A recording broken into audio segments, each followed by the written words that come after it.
Hello, everyone. So I thought I'd compile some of my favorite chile con carne recipes. Chile con carne translates to chili with meat or meat and chili. There are so many ways to do this. Stewed meat in a chili sauce is so good. It keeps you warm. There's the red chili stew with beef that I like to make. I also like to make green chili stew with pork and potatoes. Then there's ground beef chili that a lot of you make with like a side of cornbread. It depends where you live or where you're at. It's all good. It keeps you warm and it's perfect for the cold weather. So here's a compilation of some of my favorite chile con carne recipes. Okay, so to start, I'm going to work on my chili puree. Here, I'm going to be using 1 pasilla chile, 1 ancho chile, and 5 guajillo chiles. And I wanted to show you, sometimes the guajillos are labeled as chile cascabel. So if you're having a hard time finding them, look for cascabel chiles. At least at my grocery store, it labels it that way. Okay, so I'm going to remove the stem, remove the seeds, and give all of my dried chiles a good rinse. Place it in a pot of water, and I'm going to bring that up to a boil. And once it starts boiling, I will shut off the heat. I'm going to cover it with the lid and let them steep for about 20 minutes or until pliable. Once they're pliable, I'm going to add them to my blender cup along with 1 cup of low sodium beef broth. You could use the soaking liquid, but today it tasted bitter. So I'm also going to be adding 1 teaspoon of dried Mexican oregano, and I'm just going to puree well.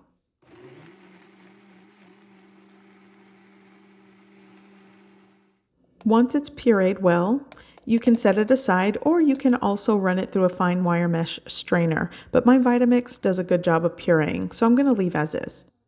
I'm also going to be using 4 cups of beef broth, 2 dried bay leaves, 5 cloves of garlic that I chopped and minced, half of a small onion that I diced.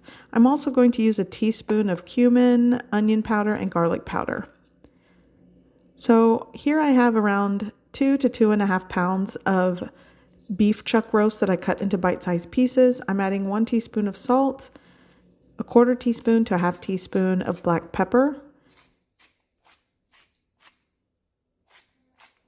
And in a preheated pot with 3 tablespoons of oil, I'm going to start browning and cooking the meat. And you want to make sure you're working with a high heat at this point. I'm going to add my onion, my garlic, and give that a good mix. And right now, you might be tempted to just add the chili puree and just continue the process, but I really want to get this browned and cooked. So I'm going to take my time with this step. I'm going to add my garlic powder, onion powder, and ground cumin. And the dry seasonings and spices, the ratios are up to you. Now you'll notice it's not really browning, it's kind of boiling because a lot of the natural juices sort of release from the meat. So what I did is moved it to my larger burner, and this is what's going to help evaporate and concentrate the natural juices and brown the meat. So this is what you want to do before adding the chili puree, and it's gonna take time. This took me about 15 minutes. This is where I want to add my chili puree. It's gonna pick up a lot of that fond and create a lot of flavor for this. I'm gonna take my blender cup and I'm going to add 3.5 to 4 cups of low sodium beef broth. Give it a swirl to pick up any residual chili puree left in the blender cup and add it to the pot. In all, for this entire recipe, you will need 4.5 to 5 cups of low sodium beef broth. And if you don't have beef broth, you could add water and add a tablespoon of beef bouillon powder. I'm adding a pinch of salt. I'm going to go ahead and drop in the 2 dried bay leaves, give it a mix, and I'm going to bring to a simmer, a rapid simmer. Now I'm going to cover with a lid. I'm going to offset it. I'm going to lower the heat, and I'm going to let this cook and simmer for about 1.5 hours to 1 hour and 45 minutes, or until your beef is tender. I'm going to be serving this with some leftover charro beans that I had in my freezer. I'm just reheating those. I made a small pot of quick and easy Mexican style rice, and my husband and son made flour tortillas. Sure, they're misshapen, but they're good. So my meat should be done, And as you can see, it has reduced and thickened. This is just, it smells so good in my kitchen. It's ready to serve.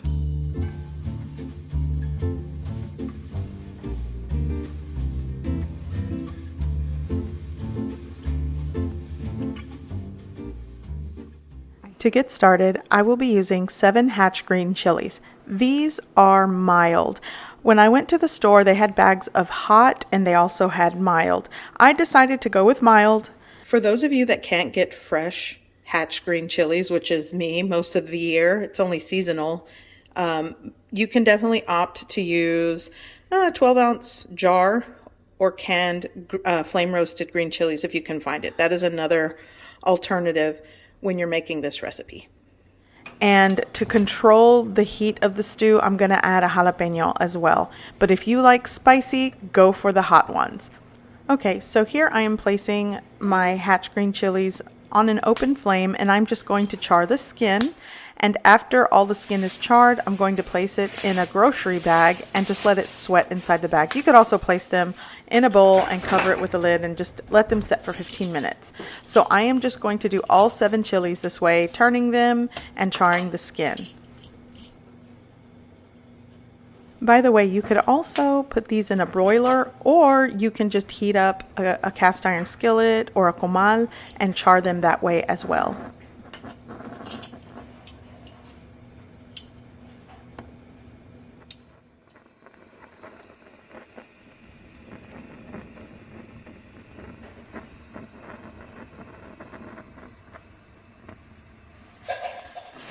Okay, so all of my chiles are done, and here they are. I put them in a grocery bag, and I'm just going to enclose them and let them set for like 15 minutes and then start peeling the skin.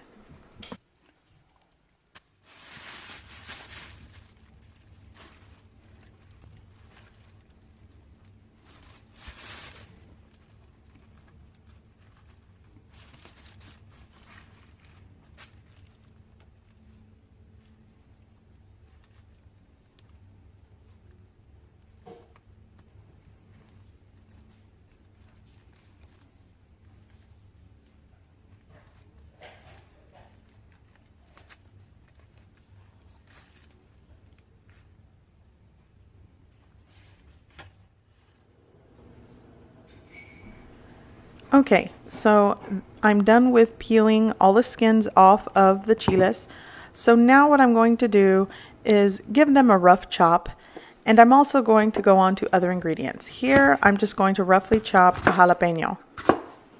And again, if you like a spicier green chili stew, use the hot hatch green chilies and then maybe add some serrano peppers for heat.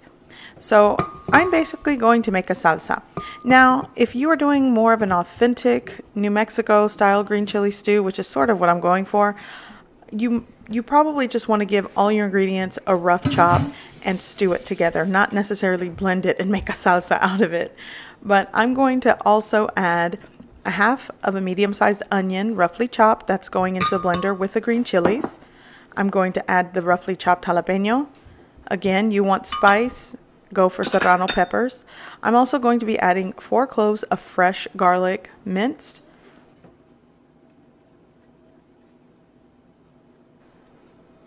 Next, I'm going to be adding 1 teaspoon of Mexican oregano. I'll also show you the brand that I use. I know sometimes you guys ask the brands of ingredients I use. That goes into the blender, and I am using Adams Mexican oregano. Again, the brand sort of changes. I like to buy what's on sale. I'm also going to be adding a half cup of water just to get things moving along in the blender. Now I'm just going to cover it with a lid and blend all of the ingredients. Again, I will mention that if you don't want to blend your ingredients, you can dice and chop all of your ingredients and stew it that way.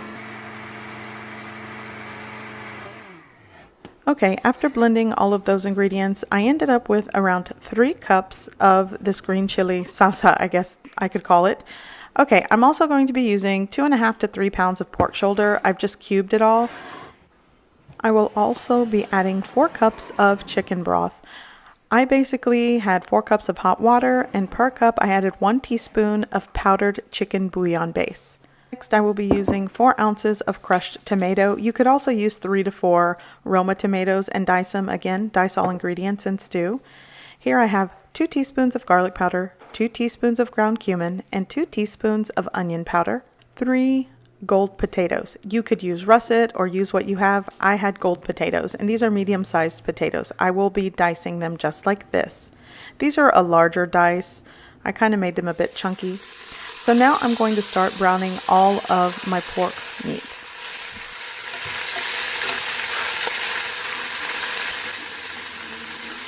And I have to mention, I'm never short of company in the kitchen.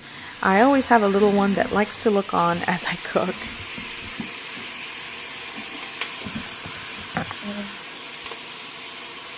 Stay over there.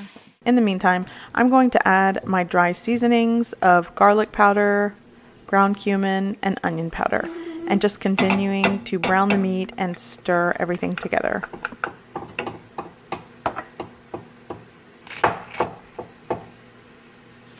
I did forget to mention this, but I will be adding salt and ground pepper to taste. I do think it's flavored well with the chicken broth, but towards the end, if I find that it needs salt, you can add salt to taste.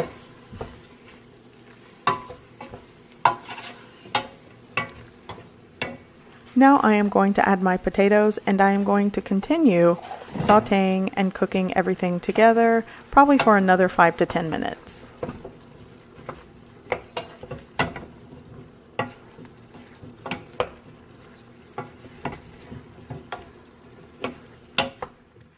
Oh.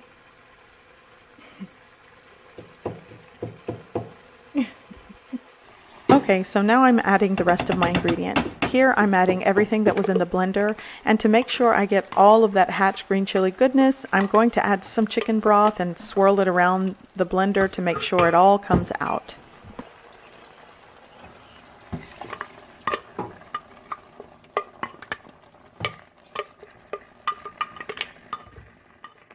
Okay, so now that that's in the pot, I'm just going to combine it well with the meat and potatoes. And I do want to mention, you'll notice that because I blended most of the ingredients, it's going to come out with a thicker consistency to the body of the stew. Now, if you are used to that delicious New Mexico authentic green chili stew, where it has more of a brothier, looser, liquidy stew with chunks of meat and potato, go for it. It is delicious.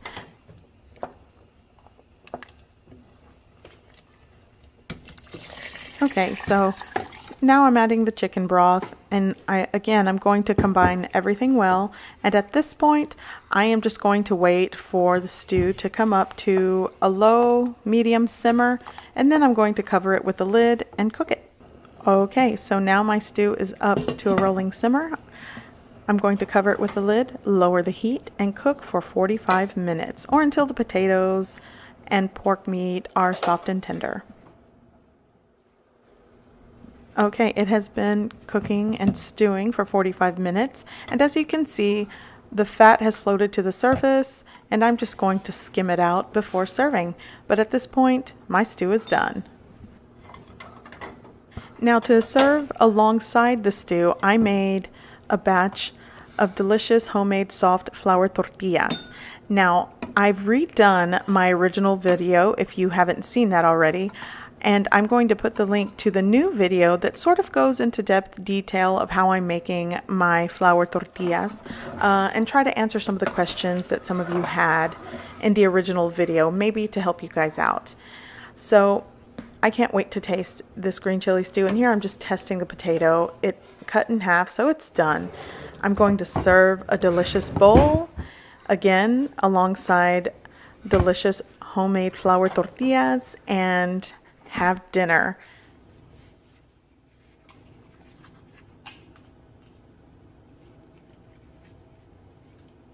Today I'm going to be making an easy beef chili. Now, you could make this without beans, but today my family requested chili with beans in it, so that's what I'm doing. To start, I'm going to preheat my pot. Here I'm using around a 6-quart pot for this. I'm going to preheat it and add around 3 tablespoons of oil. I'm using lean ground beef, so that's why I'm using 3 tablespoons of oil. But if you're using a higher fat ratio of beef, then you might not need oil. So here I have 3 pounds of lean ground beef, and actually it's 2 pounds of ground beef and 1 pound of minced and chopped top sirloin steak that I had in my freezer that I'm using. And I actually like to use stew meat sometimes to mix it in with my chili. I like the texture of a soft, tender chunk of meat with the ground beef, but just use ground beef. That works too. So now I'm going to brown and cook my ground beef. I'm also going to add around 1.5 teaspoons of salt and 1/2 teaspoon of cracked black pepper. Things like salt and pepper, seasonings and spices. If you want more or if you want to use less, it's definitely up to you and your taste. By the way, you could also use ground turkey meat with this. I like to do that as well if I have ground turkey in the freezer. Okay, so now that my ground beef is cooked, I'm going to add 4 to 5 cloves of minced garlic, and I'm also going to add a finely chopped onion. This is a large onion. I'm just going to combine this with the ground beef and continue cooking this for about 5 minutes. I'm now going to add my dry seasonings and spices. And like I mentioned before, it's definitely up to you how much you want to use. Here I have 6 tablespoons of chili powder. I'm going to give that a mix. I'm also going to be adding 3 teaspoons of smoked paprika. I'm going to add 3 teaspoons of granulated garlic powder, 3 teaspoons of granulated onion powder. I'm also going to be adding 3 teaspoons of ground cumin, and I'm just going to combine and mix this well for another 2 to 3 minutes. You may also want to watch for the heat on this. You don't want to burn the dry seasonings and spices, so adjust accordingly. Okay, so after a couple of minutes, now I'm going to add 3 tablespoons of tomato paste. I'm going to work that into the ground beef mixture, and I'm also going to cook this a little bit. You may want to get it to crust on the bottom of the pan. You just don't want to burn it. So I'm going to do this for a couple of minutes. Okay, so everything is cooked, combined, and seasoned well. Now I'm going to add 7 cups of low sodium beef broth. If you have your homemade beef stock or beef broth and it is seasoned well, then you might want to scale back on the salt in this recipe, but I'm using a store-bought low sodium beef broth, so I will be adding salt to taste later.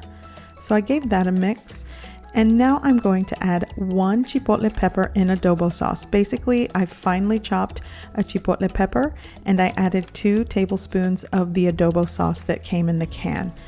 And this is not going to make this super spicy, but it does add great flavor. So now everything is up to a simmer. I'm going to cover it with a lid. I'm going to lower the heat and let my chili simmer for 1 hour. Now, you might get away with letting it simmer for about 30 minutes to 45 minutes, but I really want it to get tender and cook through. So after an hour, I'm going to give it a stir. And at this point, I am going to add a cornstarch slurry. Now, to thicken your chili, there's several methods that I've used in the past. You could do a roux with flour when you're browning the ground beef. You could also add maybe a 1/4 cup of maseca to thicken the chili, but I'm going with a cornstarch slurry. Here I have 4 heaping tablespoons of cornstarch, and I've added 4 tablespoons of cold water. Gave it a mix and right into my pot. And as soon as you start stirring it, it will start to thicken, and it works just like that. It's really easy to do. But again, use the method that you find most convenient in your kitchen. So now I'm going to add 2 drained and rinsed cans of pinto beans. You could use the beans of your choice. I'm using 2 15-ounce cans that I drained and rinsed. I'm going to give that a mix, and I'm just going to continue simmering this for about 15 to 20 minutes, and then my chili is done. Once your chili is done, it is ready to serve. You can serve this in a bowl with the condiments and toppings of your choice, maybe with a side of sweet golden cornbread. But today I'm going to make Frito pies, and that's basically Fritos in a bowl with cheese, chili poured on top with sour cream. And it's super delicious. But again, it's definitely up to you how you want to eat your chili. This recipe has tons of smoky flavor. The beef is tender, it's hearty, and it's perfect for when the weather gets colder to warm you up. So I hope you guys give this recipe a try. I hope you like it, and thanks for watching.